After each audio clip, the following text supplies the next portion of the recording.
It's amazing. There's a house in Minneapolis, in South Minneapolis, that's painted like that. I started to paint my house in 1990 after 21 years of art gallery rejections, and I realized my house can give me publicity. I always thought it was a wonder. And whenever I get re-roofed, that zigzag pattern on her roof, how did she swing that? That was done by a roofer, and I told the roofer that did the roof on my house, I just said use red and white shingles. They don't have a big range of colors with roofing shingles, and the only color they had was red.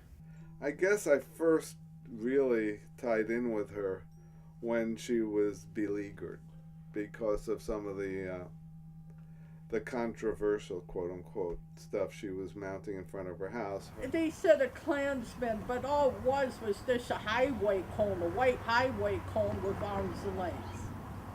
Anything cone shaped, they call it a Klansman. Take a highway cone, paint it white, have arms and legs sticking out and two little black eyes. But yeah, I mean, it does take you back. You drive past someone's house and you see, Klansmen painted on the front of their house.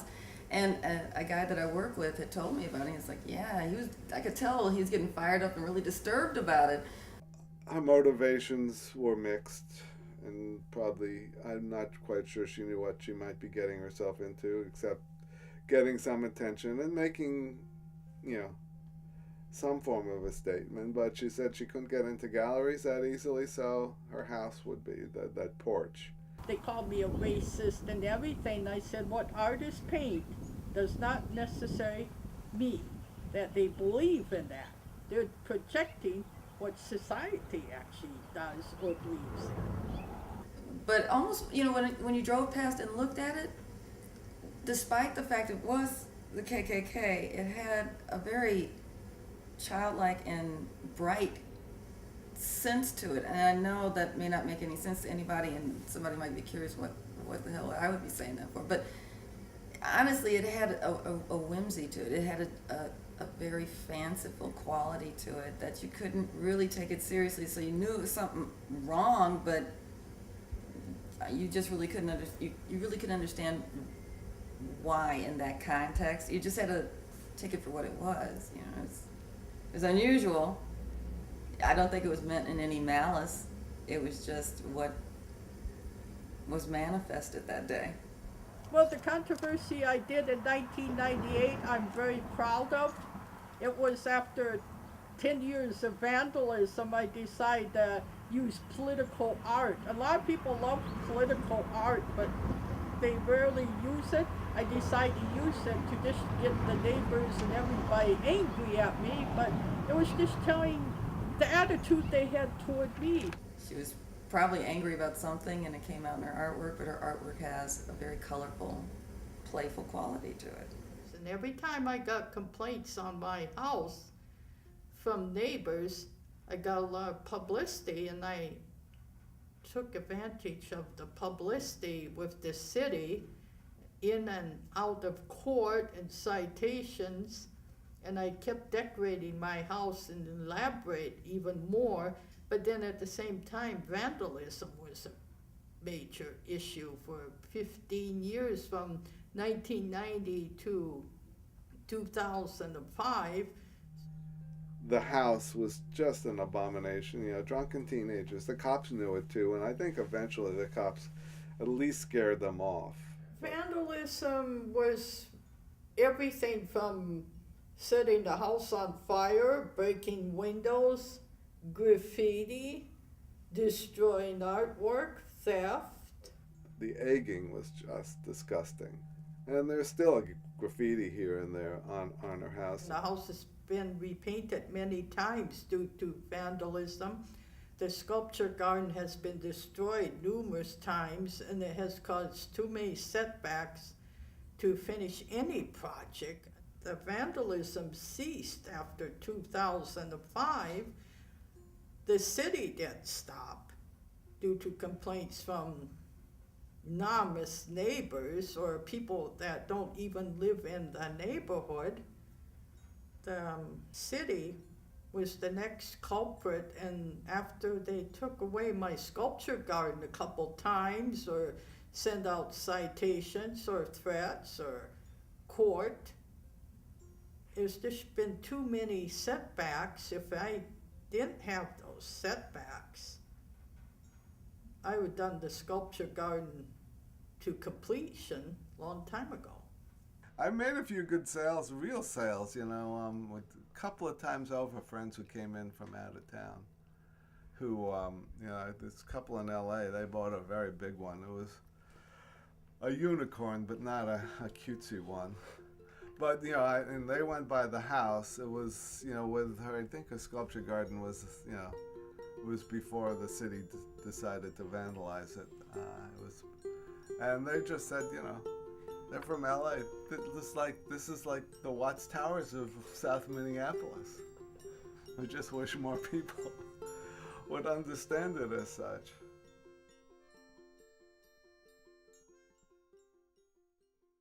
There's only a few artists that can afford it if they're getting 10 grand a painting or 5 grand. Here, we're limited to 2,000. 2,000's okay, but how many people are going to buy art? Damn few. Do you have an earpiece there?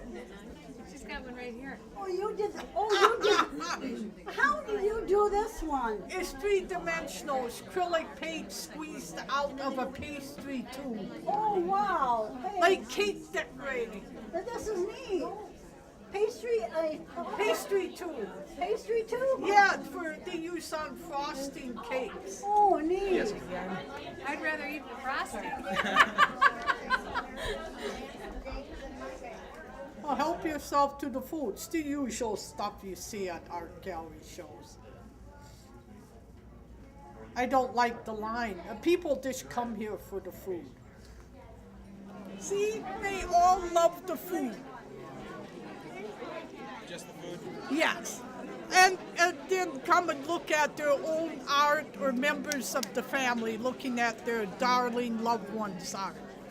Most people are pretty self-centered, and any artists that say they win a lot of blue ribbons, have gotten a lot of grants, or been in a lot of art galleries are a liar. They are lying. She wasn't here today at all, was she? Yeah.